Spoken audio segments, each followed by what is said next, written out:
안녕하세요. 공간인사이트의 벤입니다. 지난번엔 스레드에서 본 인테리어 업계의 고충에 대해서 영상을 올려드렸습니다. 도움이 좀 되셨으면 좋겠습니다. 오늘은 인테리어 업계 전문가분들에게 좀 더 도움이 될 만한 영상을 준비했습니다. 먼저 질문 하나 드리겠습니다. 작년 한 해 동안, 아니 오늘 현재까지 몇 명의 새로운 고객분들이 여러분을 직접 찾아오셨나요? 단순히 지인 소개나 친구들 소개 이런 걸 말고요. 여러분의 업체를 보고 여러분께 꼭 일을 맡기고 싶다고 하면서 연락 온 고객이 몇 분 정도 되시죠? 한 4명? 10명? 아니면 거의 없으시거나? 저도 한 15년 정도 수많은 프로젝트를 진행했지만 새로운 고객이 직접 찾아오는 일은 그렇게 많지는 않았던 것 같아요. 근데 요즘 중개 사이트 같은 걸 통해서 프로젝트를 많이 또 수주하는 분도 많이 계시죠. 네, 이건 또 검의 양날의 검 같은 그런 부분이 있는 건데, 그래서 여러분들을 위해서 뭔가 더 잘 될 수 있는 부분들을 제안 드리려고 이 영상을 또 찍게 됐습니다. 전문가 여러분, 왜 고객들이 저희를 못 찾을까요? 우리는 지금까지 대부분 입소문에만 의존해 왔습니다. 한 명이 만족하면 또 누군가를 소개시켜주고, 또 그 같이 공사했던 의뢰인이 지인 소개시켜주고, 아니면 친구들이 또 이를 소개시켜주고. 근데 이런 방식들이 치명적인 한계가 있어요. 시공기술자 같은 분들도 보면 인테리어 업체가 이 전문가님 잘하신다, 이 시공기술자님 잘하신다, 이 업체 잘한다, 이렇게 소개해서 많이 받으시죠. 그래서 인테리어 업체를 여러 군데 거래하시는 시공기술자분들은 일이 좀 있는 편이죠. 그런데 거기에도 치명적인 문제가 좀 있어요. 오늘은 그 문제를 다루지 않겠지만 그건 나중에 또 다루겠습니다. 아무튼 첫 번째, 성장 속도가 너무 느립니다. 아무래도 이건 1:1 전파이다 보니까, 입소문이고 그러다 보니까 인테리어 할 사람이 1년에 솔직히 아무리 주변에 지인에 퍼진다 하도 몇 명이나 되겠습니까? 그죠? 두 번째는 어떤 공사가 올지 이게 통제가 안 돼요. 가늠이 안 가죠. 그럼 예를 들어서 저는 상업 공간을 잘한다, 아니면 주거 공간을 잘한다. 그런데 그 반대의 공간들이 의뢰가 들어올 때가 상당히 많았어요. 그래서 그런 것들을 또 놓치기 싫으니까 다른 전문가 같은 지인들에게 이제 소개시켜 주기도 하고, 잘하는 업체를 당연히 소개시켜 주기도 하시죠. 저도 그랬고요. 그러니까 이런 것들이 좀 불확실한 것들이 있고, 또 세 번째는 확장성이 좀 없다. 그러니까 비슷한 연령대, 또 어떤 분들은 계속 아파트만 하다 보니까 아파트만 소개받는 경우도 있고요. 근데 사실은 관심을 평상시에도 커피숍이나 아니면 전문적인 공간들을 좀, 상업 공간도 관심 있는 분들, 아니면 상업 공간에서 또 아파트 관심 있는 분도 계시고, 할 줄 아시는 분도 계시고, 이런 확장성이 없는 문제가 또 있습니다. 하지만 더 큰 문제가 있어요.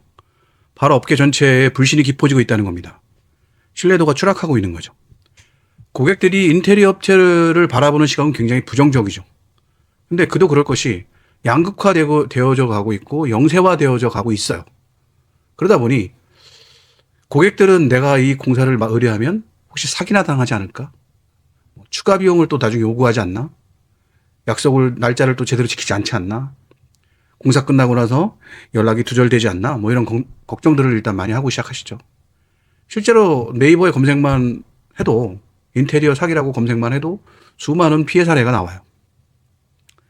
고객들의 어떤 검색이라든가 소비의 패턴들이 바뀌고 있어요. 특히 인테리어에 관련돼서. 예전에는 지인이 소개시켜주면 바로 연락을 해서 미팅을 가졌습니다. 요즘은 어떤가요? 지인이 소개해주면요, 온라인을 검색하거나 아니면 SNS를 확인하거나 포트폴리오 같은 걸 보시고 리뷰 보시고 그 다음에 연락을 오시는 경우가 꽤 있으세요. 아마 많이 경험해 보셨을 거예요. 그러니까 우리를 검증하려고 하죠. 그렇다면 어떻게 해야 고객들이 먼저 저희를 찾아오게 할 수 있을까요? 핵심은 풀 마케팅 전략입니다. 우리가 고객을 찾아가는 것이 아니고 또 가만히 기다리는 것이 아니라 고객분들이 저희를 찾아오게 하는 방법이죠. 풀 마케팅이라는 단어는 소비자가 끌려서 자발적으로 관심을 갖고 다가온다라는 방식인데, 이 방법을 단계적으로 말씀드리겠습니다. 나만의 전문성 브랜드 만들기입니다. 가장 먼저 해야 할 일은 나는 누구인가를 명확히 정의하시는 것이 중요합니다. 인테리어 전문가라는 막연한 표현보다는 좀 날카롭고 구체적이고 차별화된 전문성을 가져야 됩니다. 일도 바쁘고 머리가 아프고 힘들어 죽겠는데 현장 끝나고 들어와서 이런까지 해야 되나? 라고 하면 답이 없습니다. 그런데 요즘 개인 브랜딩 하기 옛날보다 굉장히 쉽습니다. 블로그 같은 거 많이 이용하시고 뭐 AI한테 랜딩 페이지 같은 거 만들어서 간단한 랜딩 페이지 만들어서 운영하시는 분도 꽤 많아요. 그래서 AI한테 특히 챗GPT 아니면 뭐 제미나이 같은 거 많이 사용하시는데 거기에 네이버 블로그 브랜딩을 위한 전략을 만들어 달라고 하면 멋지게 만들어줍니다. 물론 이건 좀 해보셔야 돼요. 바로 되지도 않고 또 유튜브나 이런 데 보시면 그런 것들 잘 나와 있습니다. 나중에 또 혹시 기회가 되시면 제가 프롬프트 같은 걸 만들어서 제공해 드릴 수 있습니다. 자, 근데 이렇게 블로그를 만들었다면 그 다음은 SNS를 활용하셔야 돼요. 왜냐하면 블로그가 확장성이 좀 떨어져요. 그래서 SNS를 사용하시는데 그중에 뭐 인스타그램이나 스레드 같은 거 많이 이용하셔서 글을 1개에서 3개 정도 올리시는 거예요. 그러면 만들어 놓은 블로그에 URL이 있죠.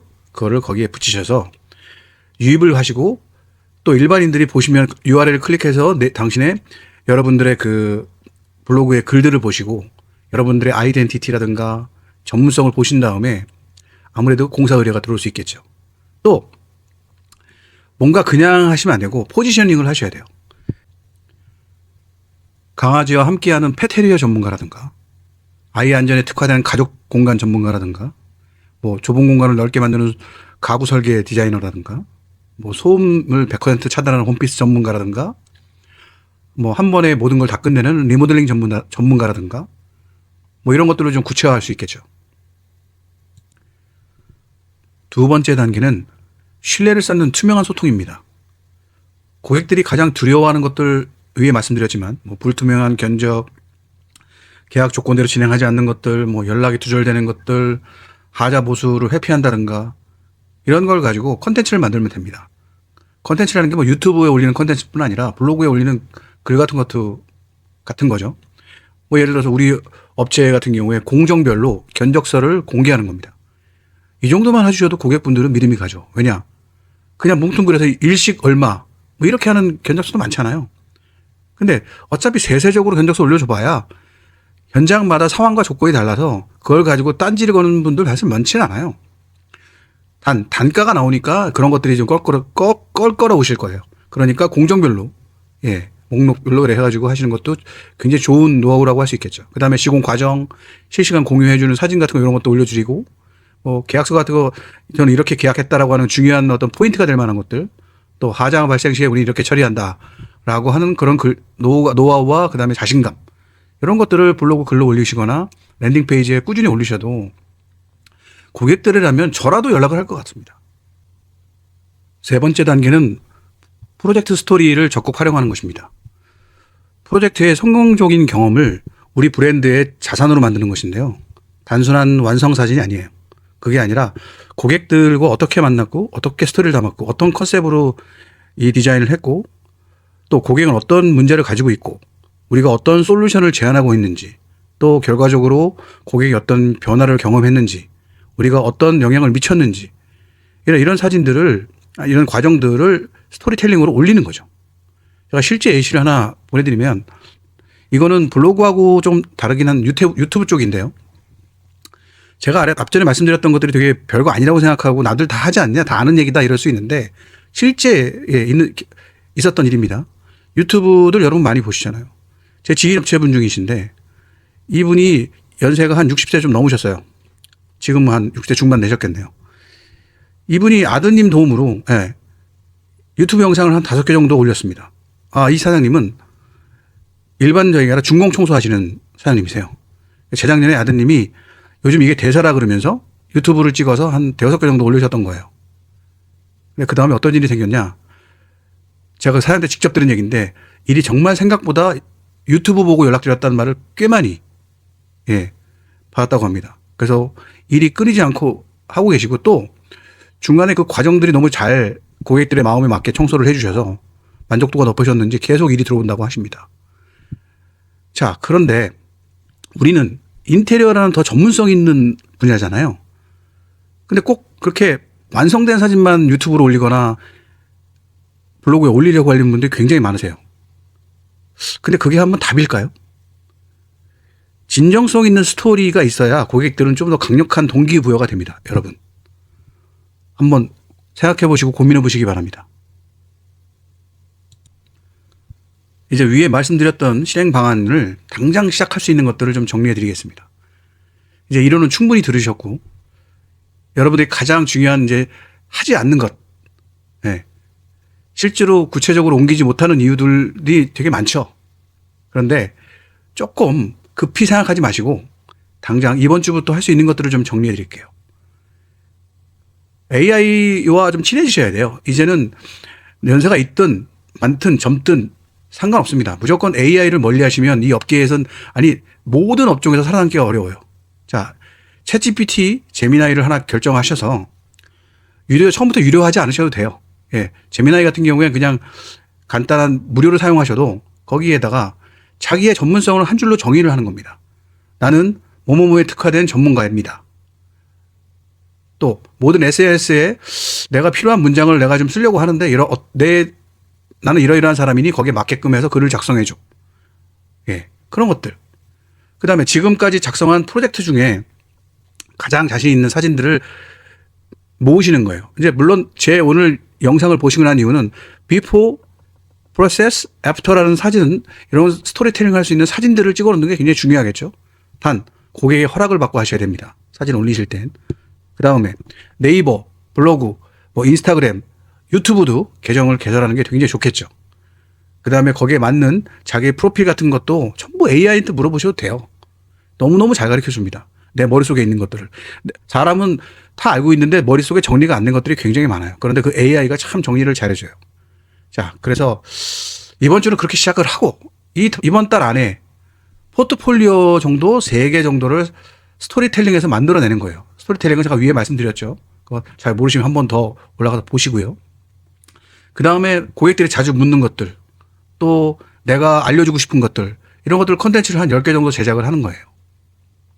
그 다음에 제일 고객분들이 궁금해 하시는 것들, 견적서 같은 것들, 그 다음에 뭐 컨텐츠들에 대한 어떤 방향성, 시공 과정 같은 거 체크리스트 했던 것들, 예. 그 다음에 자재 브랜드 같은 것도 왜 이 자재를 사용했는지 같은 거 설명을 좀 해주고, 고객은 이런 걸 좋아하셨고, 난 이런 걸 추천했다. 뭐 이런 식으로 올리는 것들. 그런 거 하나하나가 전부 컨텐츠인 거죠. 그 다음에 3개월 후의 목표는 월 5건 정도의 직접 문의가 유입이 될 수 있도록 하는 건데, 제가 뭐라 그랬죠? 블로그에다 글을 올리는 건 좋은데 확장성이 떨어진다 그랬지 않습니까? 그래서 인스타그램이나 스레드를 꼭 하시는 게 좋아요. 그래서 인스타그램 말고 스레드를 많이 하시는데 요즘 왜 간단한 글 올리고 사진 같은 거 올리시고, 예, 처음엔 잘 안 될 거예요. 그런데 하다 보면 요령이 생기고 또 AI한테 많이 도움을 받으시면 또 굉장한 생각보다 많은 댓글들, 응원, 예, 하트 같은 거 좋아요를 많이 받으실 거예요. 근데 인테리어 하시는 분들 상대로 하셔도 되고, 근데 인테리어 하는 분들의 글을 올리면 인테리어 관심 있는 일반 고객이나 소비자분들이 그걸 읽게 되겠죠. 그리고 그 URL을 따라서 거기 들어가 있는 내 블로그 URL을 따라 내 블로그로 유입이 되게 되면 그게 바로 전환이 되는 건데, 예, 그게 곧 공사하고 연결될 수 있는 좋은 어떤 방법이 되겠습니다. 여러분, 이제 변화해야 될 시작점입니다. 요즘 여러분 너무 힘든 시기죠.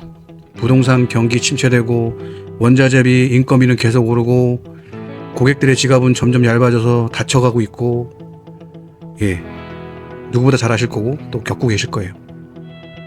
하지만 바로 이럴 때일수록 실력 있는 전문가분들은 두각을 나타내야 될 시기세요. 제 주변에도 저보다 훨씬 실력 있는 분들도 일이 정말 많이 줄었고 거의 없어요. 예. 근데 더 이상 실력만으로 되는 시기가 아닙니다. 왜? 고객은 여러분을 찾을 수가 없거든요. 그러면 매번 하고 있는 그런 중개 사이트 뭐 이런 데만 이용하지 마시고 내가 스스로 어떻게 브랜딩을 해야 될지 그거를 고민하시고 이 영상을 보신 다음에 실행을 한번 옮겨보세요.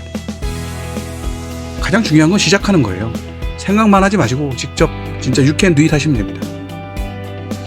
이게 계획하느라 시간 낭비하고 머리 복잡하고 잘 모르겠고, 의외로 젊은 디자이너분들, 젊은 전문가분들은 잘 하고 계세요. 단지 퍼포먼스가 안 나오는 것도 있는데 그건 어느 하루아침에 되는 것이 아니기 때문이에요. 그래요. 그러니까 하루아침에 되지 않으니까 더더욱 빨리 시작하는 게 유리하겠죠. 이렇게 어떤 문화들이 계속 바뀌고 있고 패턴들이 바뀌고 있을 땐 여러분 거기에 주류에 올라타셔야 돼요. 아니면 도태됩니다. 예. 특히 시공 전문 업체들도 마찬가지예요. 인테리어 업체만 믿으실 거예요? 직접적으로 고객한테 직접 컨택돼서 연락받을 수 있는 방법을 찾아보셔야 되겠죠. 솔직히 인테리어 업체들 요즘 다 힘들어요. 잔금 많이 못 받으신 분들 꽤 많죠. 네? 이유가 뭐겠습니까? 업체분들도 도산을 하게 되고 부도가 나기도 하니까 어쩔 수 없는 거예요. 그러니 더더욱이 직접 오다를 받을 수 있는 방법을 찾아야 되겠죠. 그게 바로 개인 브랜딩입니다. 움직이십시오. 하시면 됩니다. 급하게 마음 먹지 마시고 좀 부족하더라도 또 연세가 있으신 분들은 자녀분들 도움을 좀 받으세요. 제가 말씀드렸지 않습니까? 몇 개 안 되는 영상, 몇 개 안 되는 자료만으로도 충분하게 생각보다 오다가 터집니다. 여러분 아마 이쯤 되면 궁금한 생각이 들 수도 있어요. 왜 쟤는 이런 영상을 올릴까? 왜 벤자민은 이런 영상을 올릴까?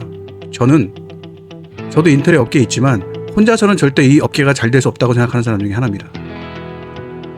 여러분 좀 긴 영상 감사합니다. 여러분의 성공을 응원하고 진심으로 응원합니다. 저도 잘 되길 바라고요. 우리 고객이 먼저 찾아오는 그날까지 여러분 함께 노력해 봅시다. 파이팅입니다. 다음 영상에서 찾아뵙겠습니다. 감사합니다.